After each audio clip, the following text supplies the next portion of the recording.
Welcome to my biggest, most anticipated showcase video I have ever done to celebrate tonight's launch of Avengers Infinity War, the culmination of the entire Marvel Cinematic Universe as started 10 years ago, and for this showcase, 4 years planning and 5 months in the making, I've assembled 15 new custom Lego minifigures and 24 in total. Captain America, the Iron Man Mark 50 suit, the Iron Spider suit, Bucky Barnes, the Falcon, War Machine, Black Widow, Hawkeye kind of, the Hulk, Scarlet Witch, the Vision, Thor, Star-Lord, Groot, and the Mad Titan himself wielding the Infinity Gauntlet, Thanos. And stand-in figures that I've already made in the past include Black Panther, Doctor Strange, Loki, Gamora, Drax the Destroyer, Rocket Raccoon, Mantis, Nebula, and Civil War Ant-Man. So they're all still here, but their costumes didn't change, and so neither did my figures. But I've been waiting to do this since 2014, and I've worked practically every day since the middle of January to pull this off. Despite family emergencies, the release date being moved up by a full week, and having to move just recently, I made it, and I have you guys to thank for getting me here. Thank you for supporting me through the entire process. And finally, I am so excited to announce MGFcustoms.com is now live, and I am officially on Patreon. I'll talk more about it at the end. However, the links are below.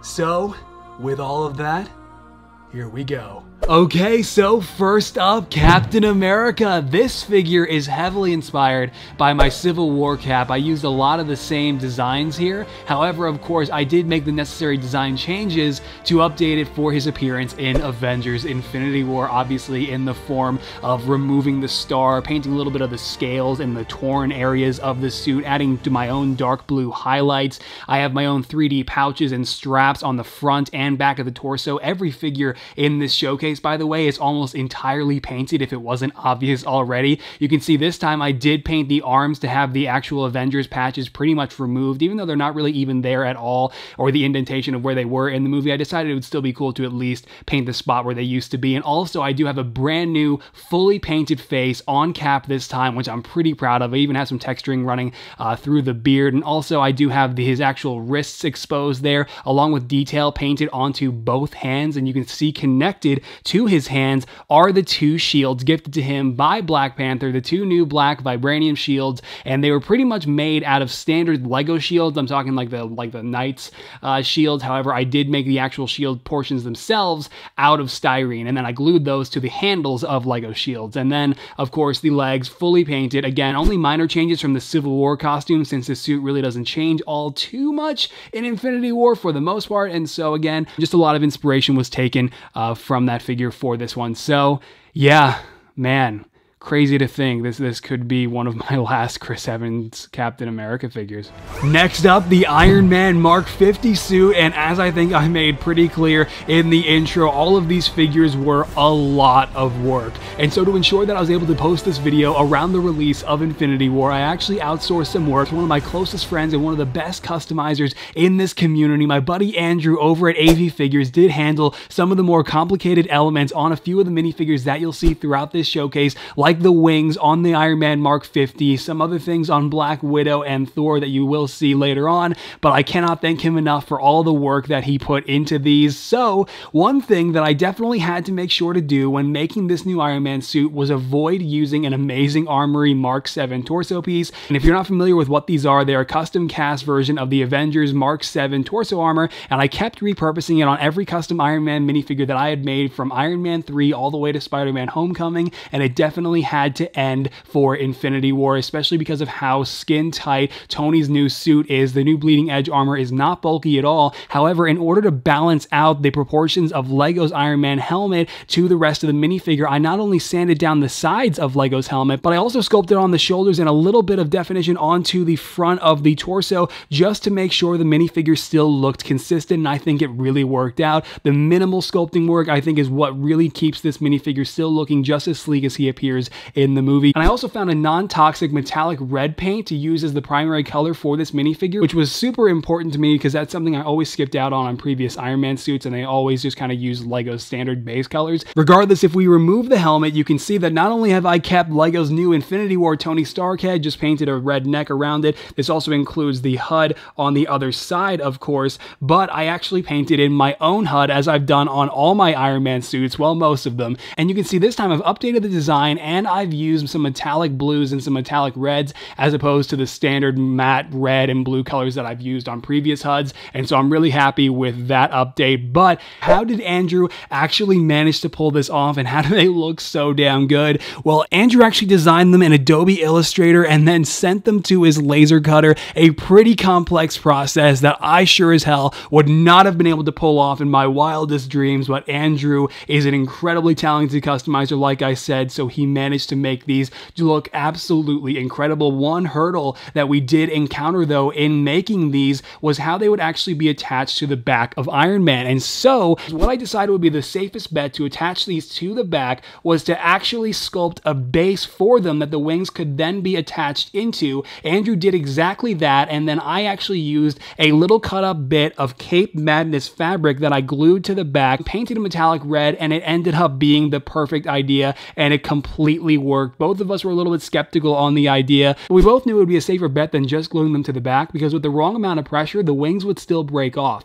So that's why I came up with this whole idea, and he executed it perfectly. Removing them, though, you can see that underneath, I do have the back still fully painted, and this design is actually inspired by Lego's own Mark 50, and then the design work does continue all throughout the legs, also inspired by Lego's Mark 50 Iron Man suit, and those designs, again, do continue around all four sides of the minifigure's legs, so an incredibly complicated Iron Man suit that took 2 customizers to pull off, but I'm so proud of the end result, and I'm going to stall for a couple seconds while I reassemble the figure half-assed. Okay. Our third figure I am super excited for, the Iron Spider suit. I've been waiting to do this since Spider-Man Homecoming last year, and you can see this was one hell of a task. Just getting through the actual Spidey suit alone is already insane because of all the webbing you have to paint.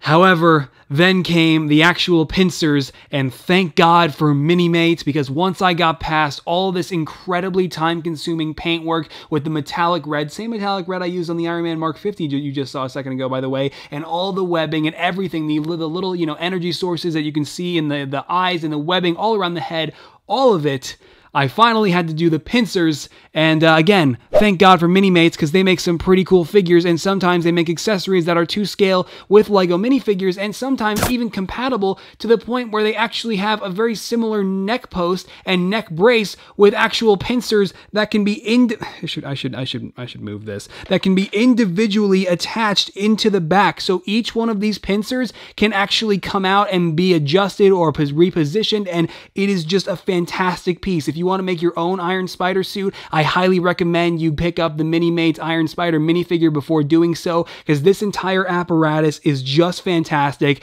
and it took me 7 hours to paint, so that was not fun. What was even less fun was finding out that it turns out all the pincers are actually gold, apparently, based on Hot Toys figure. However, I painted these long before Hot Toys revealed their figure, and I was like, you know what, I based mine off promo art, and I still really do like the style of them, even though apparently they are all gold in the movie, I'm not changing it. And also, you guessed it, the webbing does wrap all around all four sides of the minifigure's legs and everywhere else. I don't think I showed you the back. Here we go. There it is. Painted that as well. By the way, way harder than the front. Next, Bucky Barnes, the Winter Soldier, White Wolf, whatever, was a pretty straightforward and relatively simple minifigure to make. There were some complications, like when I posted the first preview photo, nobody liked the hair that I went with, and everybody wanted me to paint a beard on. Then I tried to paint a beard on, it didn't look right, so then I tried a different style of beard, and this beard actually ended up being the correct beard, so beards. Regardless, I also had some help from my buddy Eric, who actually just sent out this Luke Skywalker hairpiece. These are not that easy to come by. Even though the set's only like 30 bucks, you'd think more people would have it for sale. Ultimately, he sent it out, and this was the hairpiece that I wound up going with after photoshopping the color scheme onto it quite a few times for various preview photos. Nobody actually needs to know that. Anyway, the rest of the figure is pretty straightforward. I painted the torso, I painted the arms. You can see I actually used a legitimate Lego chrome arm from like the older chrome stormtroopers. Those are also no longer easy to come by. So this might be one of the last times I get to do this, but I also did implement the gold plating and the darker gunmetal plating on there as well, and I think the design and the entire arm turned out looking pretty cool. And unfortunately, I did have a lack of reference when making Bucky, so as you can see, the back is pretty inaccurate, and this is just really not how it looks in the movie. And then, of course, as soon as I painted the torso, Mini-Mates came out with their design, and it was actually exactly what I was looking for, but it was too late, obviously. Anyway, you can see the legs are pretty straightforward, standard, brown cargo pants. I did make the holster on the side, and the gun, his giant machine gun, is actually a Brick Arms M249 that I cut the back off of. I did some basic painting, and I also stuck an MP5 mag in there because I really didn't want it to be as big as the real one actually is in the movie, because it would probably be a little bit too big for this minifigure to hold, and I kind of wanted him to be able to hold the gun in positions like this. So yeah, that's really it though for Bucky. Also, by the way, forgot to mention the head, the base of it was actually Poe Dameron, and I painted on my own eyebrows and mouth. Next up, Sam Wilson, the Falcon, this time featuring a brand new set of wings with a much more accurate cut. And I also did update the torso to be the official Lego torso now that they changed the base color from light gray to dark gray. I was able to repurpose it on my figure, add some painted details, and I did the exact same with the actual head from the original Civil War set, sporting that aggressive facial expression. I painted the beard on, used the fin hair, which I thought was the best possible option, as opposed to painting the hair like I did for Civil War a couple of years back. Speaking of Civil War, I did actually copy the exact same leg design from my original Civil War Falcon because I thought the leg design was still up to date and current and really still did work, and that does pretty much go for the arms as well. However, I did change a couple things in the form of the shoulder pads and some dark red toward the top. Brick Arms mini Uzis, tiny tactical glove tops, which you probably have already seen on Cap earlier in the showcase, and then, of course, the wings. Good God, were these time consuming. This time I wanted to paint them in a much more accurate color. However, that meant, of course, painting all of these designs yet again, and it was incredibly time consuming. I mean, good God, then sculpting the jetpack onto the back and painting that up with as much detail as I possibly could. It was just a really insane process, but just to give you a really good look at how much detail is actually on these wings. It was insane. It took days for me to finally finish, but I'm so glad that I did make a new Falcon. I think these updates were absolutely necessary and really were needed after my Civil War Falcon becoming so dated in just the past couple of years, but obviously excluding the legs because I ultimately did choose to stick with those along with the arms as well. So brand new Falcon figure, so happy with it. And if you want to see really quick how the actual wings attach, it's just basically the wings are glued onto a neck brace, and that's how that works. So cannot wait to see Mackie as Falcon again, this time dealing with aliens. And now, the figure that almost didn't make it into this video, War Machine, featuring digital camo painted all throughout the entirety of the suit. Well, almost the entirety, but that's actually, believe it or not, easier to do than painting on most precise designs. Precise designs like the ones that used to be on the front of the torso armor, and in fact, they're still there. However, now, they're really difficult to make out because of all the digital camo that I painted pretty much in and around those designs that used to be there on the original painted Clone Army Customs torso piece hairpiece, and I did decide to use a Clone Army Customs torso piece, and I decided not to sand down the sides of the helmet on this one because unlike the Mark 50, Rhodey still has a lot of the bulk in his armor. He still has the bulky torso armor, and so I decided it was necessary to utilize an actual torso piece. Other paint details that I really like on this figure, of course, are the 004, because this is, of course, the Mark IV War Machine suit, and then the design that I painted on the left arm, that was pretty interesting. Painting stars is never fun. The actual gun I put on originally, then I took it off when I looked at my reference and I thought he didn't have it anymore, and then a bunch of people pointed out to me that it was actually going to be retractable in the movie, so then I glued it back on.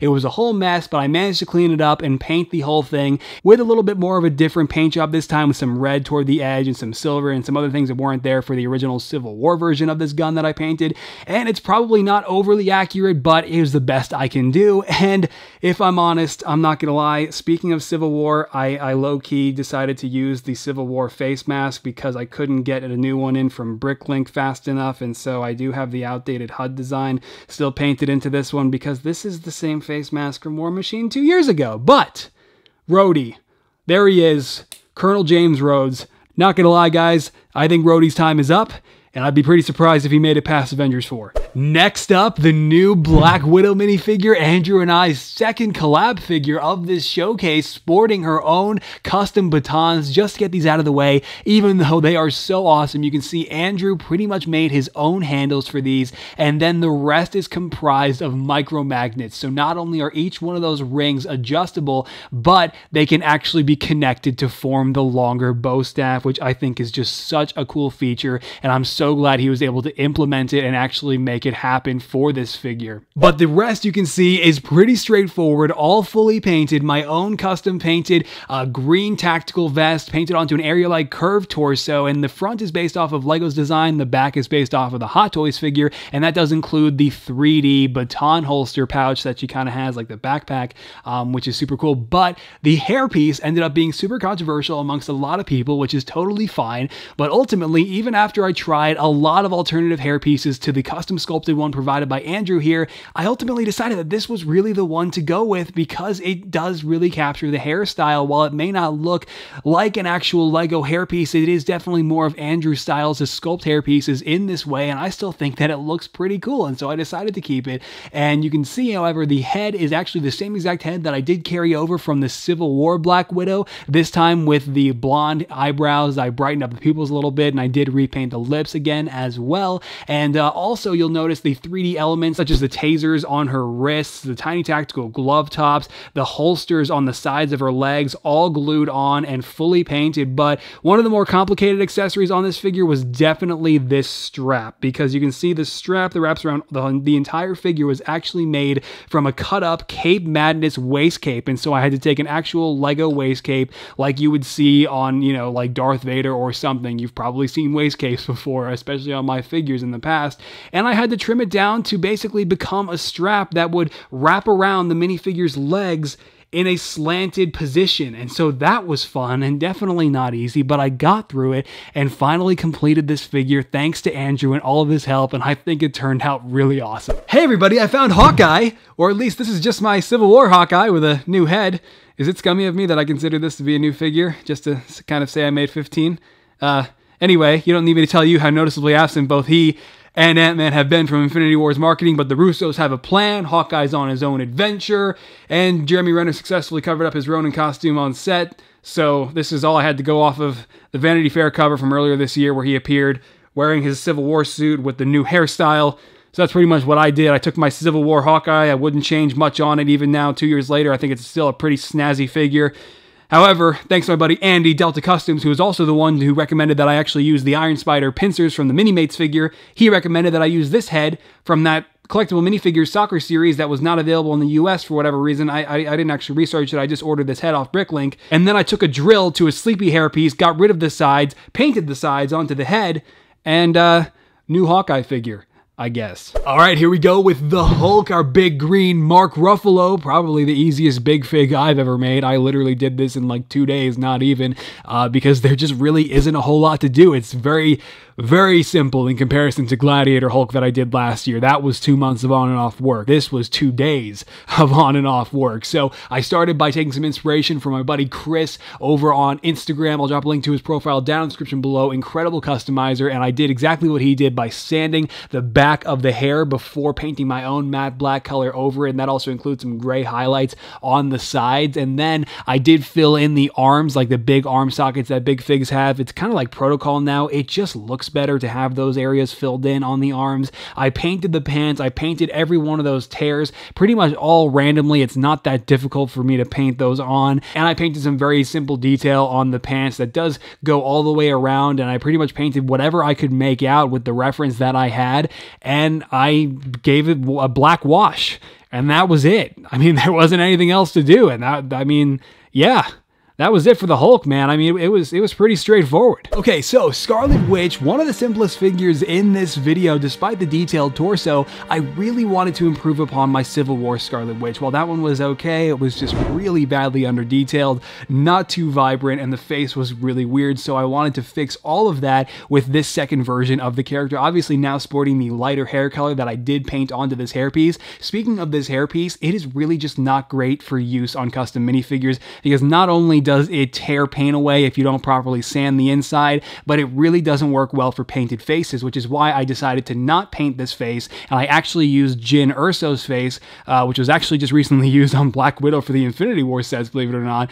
However, I thought that it really worked for an aggressive facial expression on Wanda Maximoff, and so I did exactly that. I repainted the lips, and I don't have to worry about it destroying any face that I might have painted for this figure. Anyway, you can see the rest is pretty much self-explanatory. All red lines painted throughout the entirety of the costume just to make it more vibrant and stand out a little bit more. The legs are very straightforward, not featuring a lot of detail, just like her actual boots in the movie. However, if we remove the hairpiece, you can see that I did actually trim down the Cape Madness trench coat before painting it, and I made it so that it would obviously accommodate this hairpiece. And this is actually a trace of my Civil War Scarlet Witch trench coat, so that older figure did at least help make this one in some way. And of course, here is the detailed torso with much more accurate lines, and you can just see the red lines that are obviously all outlined running throughout the torso design, just making it look so much better than the original. And I'm really happy with how this figure turned out, and I really am not looking forward to the scene when Thanos finally, inevitably, I think anyway, gets the Mind Stone and she has to cope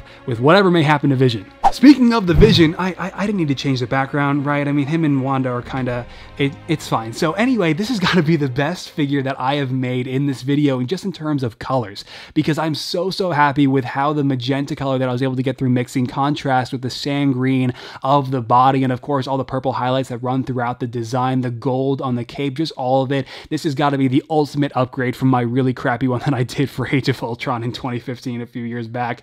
And you can see that one of the coolest things about the figure, obviously these little like ear pads that do actually stick out by use of just some sealant. So not only was I able to paint those on, but I was also able to create the exact same effect while protecting them, and I think that has got to be the cherry on top with this minifigure. And then of course you can see all the detail on the actual cape, and this is just a standard cape from Cape Madness, trimmed down to size just a little bit, painted gold with all the metallic red striping that you see on both on the back and on the front here. I do have a pair of tiny tactical glove tops painted in magenta. I recolored his eyes to be a metallic blue. I also recolored the Mind Stone to be a gold color, and then everything else is fully painted on. That obviously includes everything that you see on the minifigure's body. That includes everything on that wraps around the entirety of the head. Painting all of that on was definitely pretty interesting, but well worth it. And then of course you can see that the designs on the legs do wrap around all four sides, and so I am so happy with how the Vision turned out here. This minifigure, just, honestly, it exceeded my expectations. I didn't think it would wind up looking this good, but I am really curious to see what will ultimately end up happening to poor Vision by the end of either Infinity War or Avengers 4. The King of Asgard, or the King of the People of Asgard, Thor, and also the final collab figure between Andrew and I for this showcase video. One final thank you to Andrew for everything that he did for this video, from Iron Man's air flaps to Black Widow's hair and her staff to the Stormbreaker here. He just did some incredible and fantastic work, and I just cannot thank him enough. This Stormbreaker is just an excellent piece. I mean, he did an incredible job, all fully sculpted, everything on the bottom of the handle and on the top. The actual like axe portion itself, like the blade, that's actually made out of styrene, I believe, which is super, super great. I absolutely think he knocked it out of the park with the Stormbreaker, and it was great to finally paint it for this minifigure. So again, one last thank you to Andrew. I will be dropping links to his store and everything that he does down in the description below. Make sure you check it out.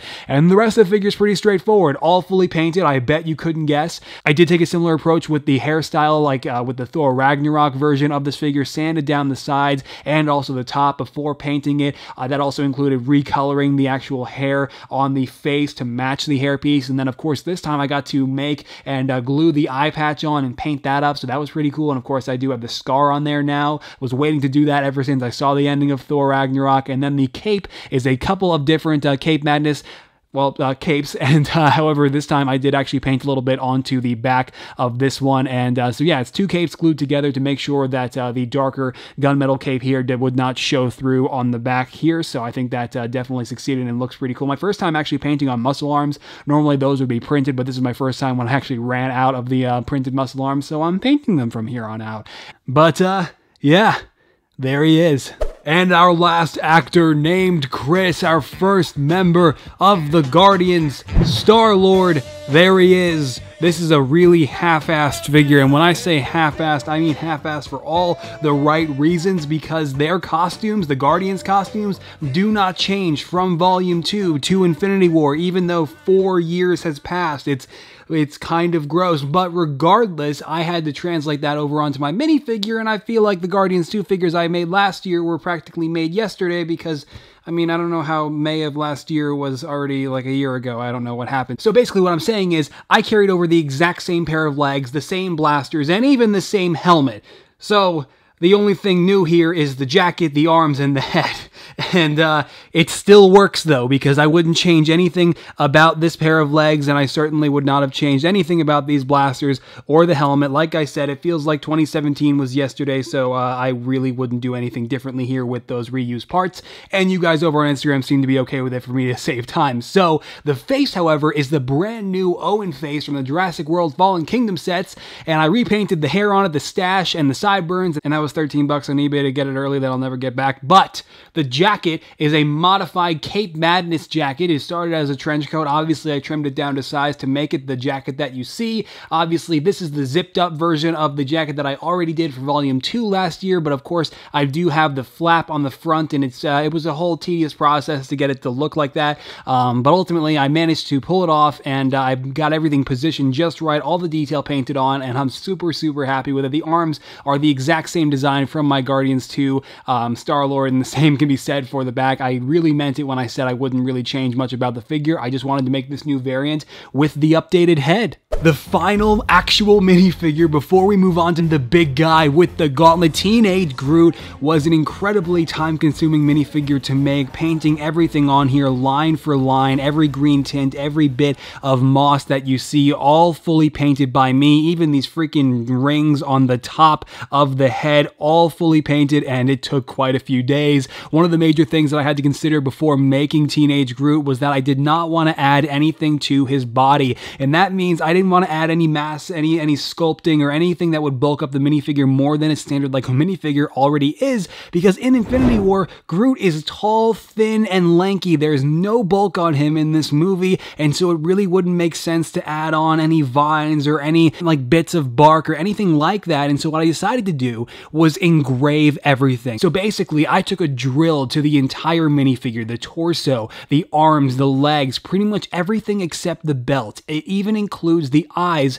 on the actual head from Lego, because I not only dug out a little bit up here with the drill, but I also engraved the actual eye sockets, and that was definitely something I really wanted to do, because the whole goal of drilling everything and engraving everything was to basically capture the same definition as seen on Groot, again without adding anything to the minifigure itself, and I think I really pulled it off. If you really, take a look at some of the angles on the minifigure, you can see where that definition shows up, and I I'm so happy with how it turned out, and it was a really messy process at first, but ultimately it really paid off, and I honestly thought that at this point for Infinity War I would be making another adult Groot all these years later, but Flora Colossus don't grow that quickly. So yeah, that's it. There he is, Groot. By the way, here's a look at the insides of the legs. I still sometimes forget to show these areas, but they are still there as well.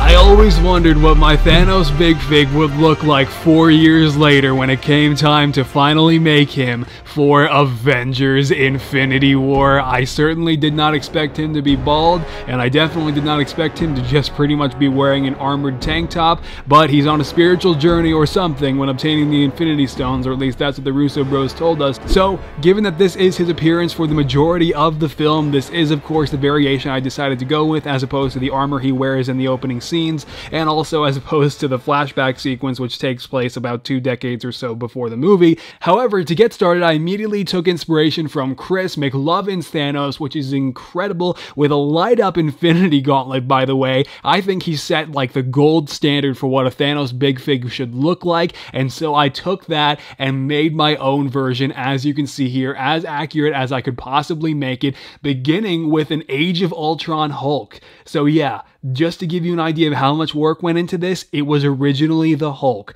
I took a Dremel tool and pretty much attacked the non-removable hairpiece on that Big Fig, smoothed it over with a filer, sculpted over that, sculpted a chin, got to work on the rest of the sculpted armor, the Infinity Gauntlet, and everything in between before finally painting the Mad Titan himself, and of course, the Infinity Gauntlet. There it is, the weapon that controls the universe with all 6 Infinity Stones assembled into its Lego form. You can see that what I ended up doing was actually painting this iconic piece of pop culture in Lego in metallic brown, because in the MCU, the Infinity Gauntlet is a much more gritty and kind of like darker gold color, and so I decided that instead of using gold or any kind of vibrant yellow color for the Infinity Gauntlet, I would use an actual more screen accurate color to start with, and then use proper gold colors as a secondary for all the detail in between. And of course, the Time Stone,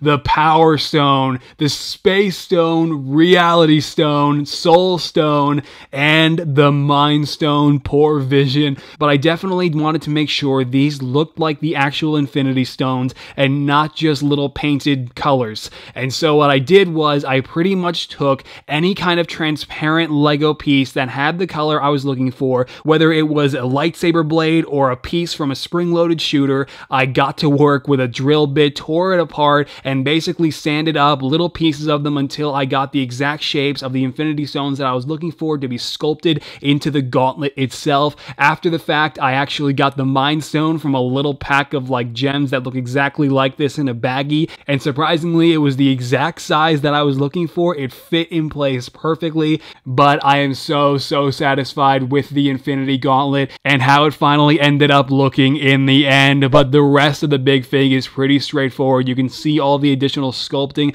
on the back and the detail that was painted on the top, along with the sculpted collar that is integrated into the back of the armor. But other than that, guys, that is it for Thanos himself. I've been waiting to finally see Josh Brolin portray the character in a full-length film since 2014, and after all these years, I absolutely cannot wait to finally see the havoc he will wreak on the Marvel Cinematic Universe tonight. Stand-in minifigures whose costumes did not change but have still been here supporting the new minifigures from the shadows of past showcases include Black Panther, Doctor Strange, Loki, Gamora, Drax, Mantis, Nebula, Rocket, and Civil War Ant-Man, because why not? So, I've literally worked through the night to finish this video, and now it's finally time to wrap this up. It's over. He has all the stones. Guys, we're here. Whoa, liking the new style, Rogers. Where have you all been? Cap, I know you're getting kind of old, but we signed the Accords a couple years ago. You're serious. Took the UN a couple days to sign off on our involvement. He's about to wipe out half the universe. Now I just snap my fingers, and you all cease to exist. I can't actually snap my fingers. Alright, Arrow Guy, here we go again! Ah! Wipe out half the universe now! No, what have you done? Peter, their contracts are still expiring. Oh, shit! Alright, guys, and there you go. That's it for the Avengers Infinity War showcase. Thank you for sticking around for that entire thing. I am completely exhausted.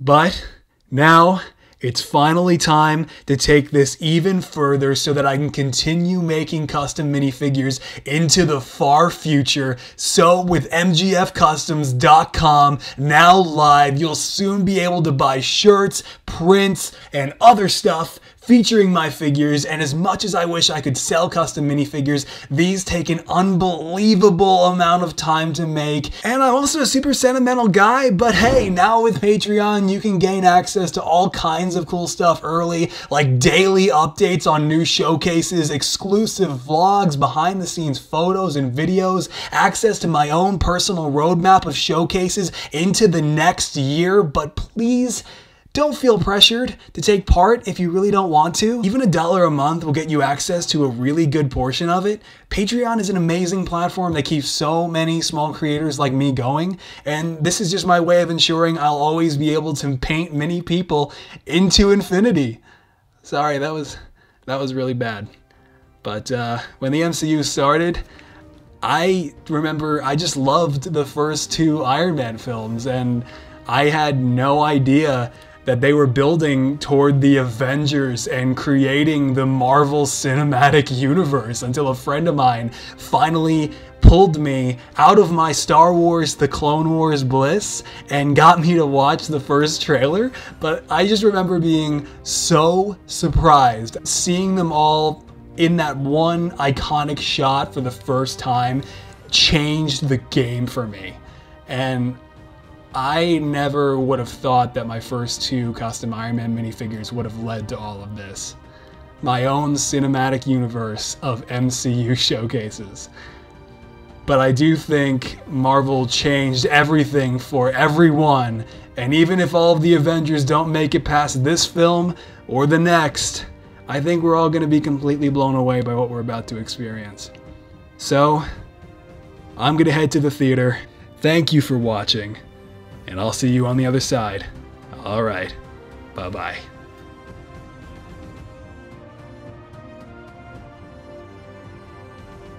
Dad, this is my boyfriend. Hey, Mr. Thanos, it is an absolute— Whoa! Dad, what did you do? I sent him to the other side of the universe. Ah! Finally! Get back in there! No! Spoiler alert, okay, Andrew. The magnets are cool, but good God, dude. Batons themselves out of Where's the Mind Stone? I don't know. Which one do you think it is? Ah! I basically still had to go back on everything I just said earlier at the Black Widow and just get them out of the Russo bros have a plan. All around the sides and the top of the head. Wow, we're totally out of focus. I didn't even realize. That's just fantastic. As long as one man stands against...